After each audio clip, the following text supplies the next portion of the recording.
วัสดีครับผมนายกสิทธิ์ม่วงพัฒน์รหัสนิสิต65105007787และนางสาวชัญญากิจจินดารารหัสนิสิต65105000931ครับจะมาพูดเกี่ยวกับโค้ดการบ้านที่13ข้อที่4ครับสร้างโอห์มมิเตอร์โดยใช้ฟังก์ชัน Analog Read แสดงผลจอ LCD แบบมีทศนิยมพร้อมออก Serial Monitor และ Serial Plotter ครับนี่เป็นส่วนของตัวโค้ดครับจะเริ่มกับการนำเข้าไลบรารีครับ ใช้ Library White.h สำหรับสื่อสารแบบ I2C และ Liquid Crystal I2C สำหรับคุมจอ LCD ครับ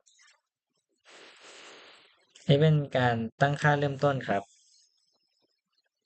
ตั้งค่า LCD ใช้ตั้งค่าจอ LCD ขนาด 16:2 และที่อยู่ I2C 27 ครับ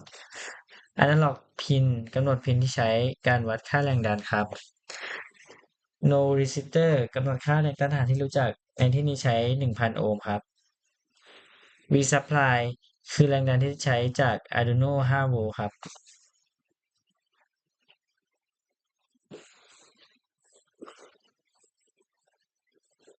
อันนี้เป็น void setup ครับเป็นการตั้งค่าภายในฟังก์ชัน setup ครับฟังก์ชัน LCD begin 16:2ครับใช้ในการเริ่มต้นการทำงานของจอ LCD ขนาด 16:2 ครับฟังก์ชัน LCD backlight เปิดไฟ backlight ของจอ LCD ครับฟังก์ชัน Serial Begin 9,600ครับเริ่มต้นการติดต่อคอมพิวเตอร์ผ่าน Serial Monitor ด้วยอัตราการส่งข้อมูลที่ 9,600 bps ครับ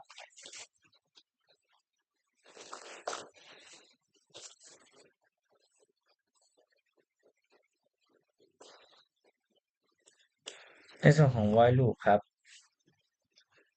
ฟังก์ชัน loop การใช้ Analog Read ครับ Analog Pin จะอ่านค่าจากสายเชื่อมต่อกับวงจรค่าที่ได้จะถูกแปลงเป็นแรงดันไฟฟ้า V-measure โดยใช้สูตร Analog Value คูณด้วย V-supply หารด้วย1,023ครับจากนั้นคำนวณค่าความต้านทาน R unknown โดยใช้สูตรของการแบ่งแรงดันในวงจรแบบ voltage divider ครับ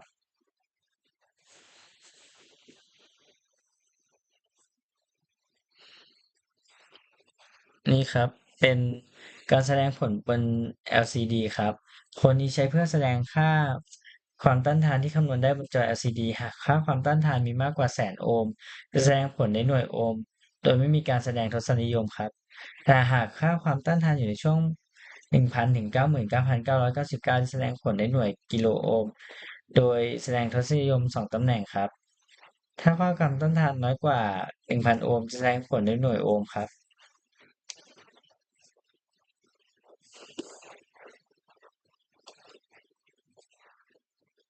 อันนี้ลงเวลาไว้ครับ